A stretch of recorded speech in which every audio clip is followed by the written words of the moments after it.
My name is Amy Hutchison. I'm the Executive Director of PAWS Animal Adoption Center in Rockport, Maine. No-kill as a term isn't very well defined. There's no one set definition. So you'll find a lot of shelters that define themselves as no-kill shelters, but they mean different things. So some shelters will say they're no-kill, and that means they will never euthanize. No matter how sick an animal is, how old, or how how unsafe an animal is, that they will just house it forever and never euthanize. And other shelters would define themselves as no-kill if they never euthanize for time or space, only for severe health issues, or if an animal is deemed really unsafe. So the same types of decisions you might make for your own family, and that's how we define ourselves. So we never euthanize for time or space, but we would if we feel an animal is truly unsafe and can't be rehabilitated, or for a medical condition where euthanasia seems like the most humane option.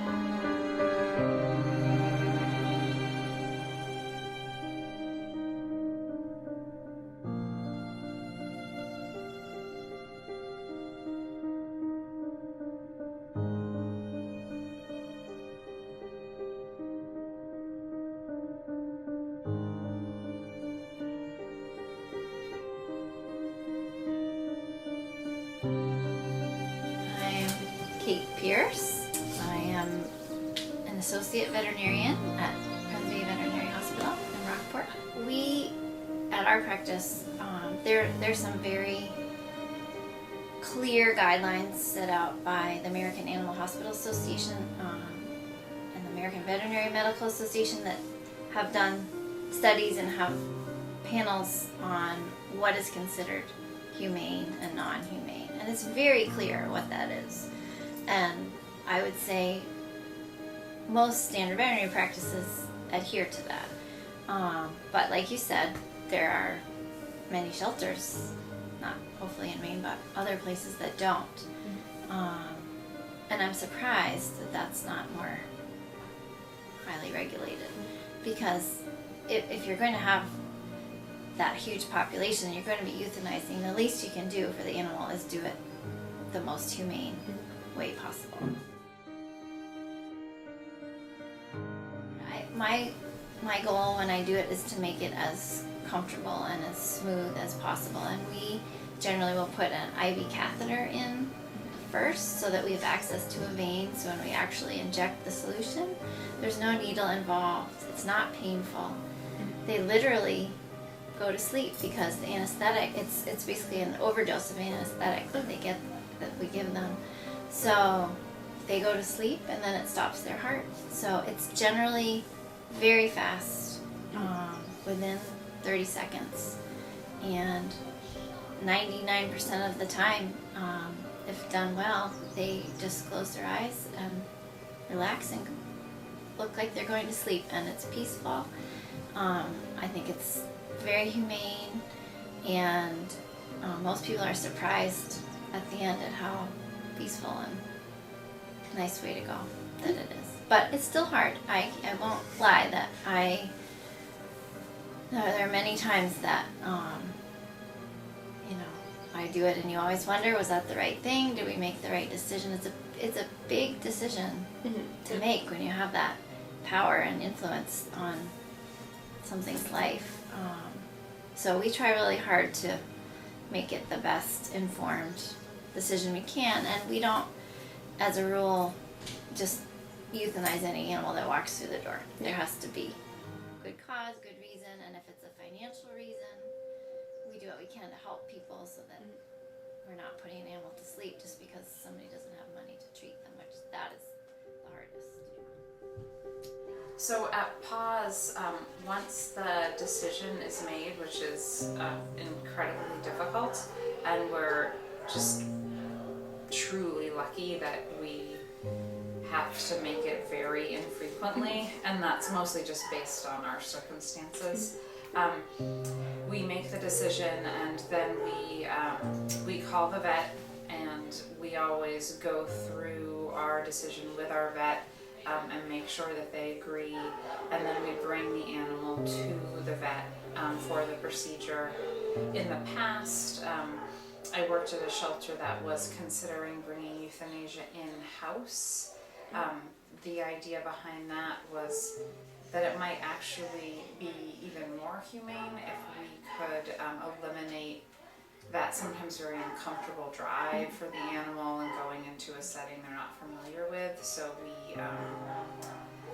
I went through the training to be able to euthanize myself, and I thought at the time that making the decision was the most difficult part. So if I was the person already in charge of that decision, that actually doing it should be part of my responsibility, but I couldn't. So I went through the training, but it wasn't something that I was going to be able to do.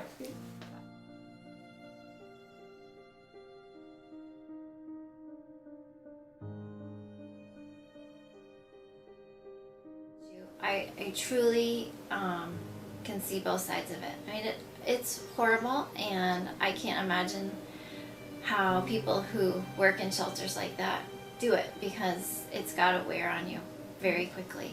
On the other hand, they have no choice a lot of the time, and animals just coming in, they have nowhere to put them, they have no funds, and if they refuse animals, then often people will just abandon them. So now they're living on the run, they don't have any food, they don't have care. So it's easy to say, oh, I don't believe in shelter euthanasia, but it's not that easy, because there aren't really good solutions otherwise. I think what I hope people will focus on is dealing with the before problem, which is too many pets, which is spay and neuter your animals as much as you possibly can, and get pets from a shelter.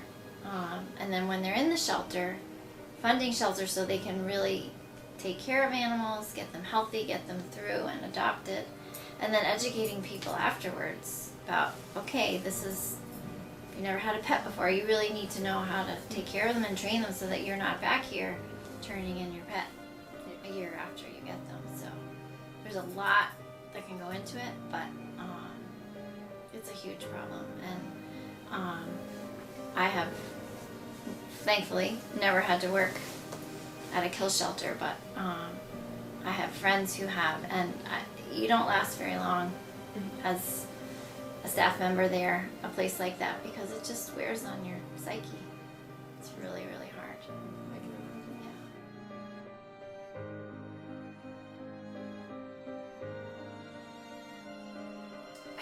Maine still has an overpopulation issue in terms of cats. I think that we have dogs pretty well under control, but we still have a lot of cats in the state that are unwanted. We have even kittens that end up not adopted and growing up in shelters. So spay neuter education is still something we have some work to do, and there are other parts of the country where shelters, being a euthanasia tech is literally a full-time job. That is what you're doing 8 hours a day, because the animal population is just so out of control. And it's not because anyone wants to operate a kill shelter. It's because there are just no options. We're lucky here, but we also don't have as huge of a stray animal population that they do in warmer climates. So I think the nature of where we live makes us lucky.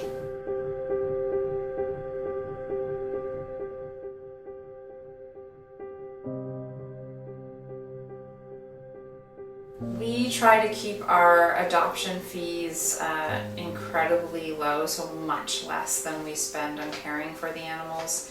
And right now, thanks to some grant funding, we have a program where there's no adoption fees for any cats at all, cats or kittens.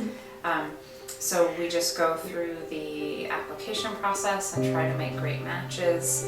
And then we do ask for a donation if someone is able, and that will help us continue the program. But we really want to eliminate as many barriers to adoption as possible. So one thing that we've done is eliminate the adoption fee for all cats. Our wage-free adoption program, I think, is a pretty creative way to do it, because particularly this time of year, so many people have litters of kittens and they're giving them away to their friends. So then we're creating another cycle of kittens and cats that are unspayed or neutered. So they're going into loving homes, but they haven't seen a vet, they haven't been spayed or neutered. So with this program, we're able to tell people in our area, bring us your litter of kittens, and then tell your neighbors to come and adopt through us. They don't have to pay an adoption fee, but their kitten will have seen a vet, it will have had its vaccines, and it will be spayed or neutered. So, trap, neuter, return has been tried a lot for the feral population, but this is kind of an experiment really to see if we can have an impact this way.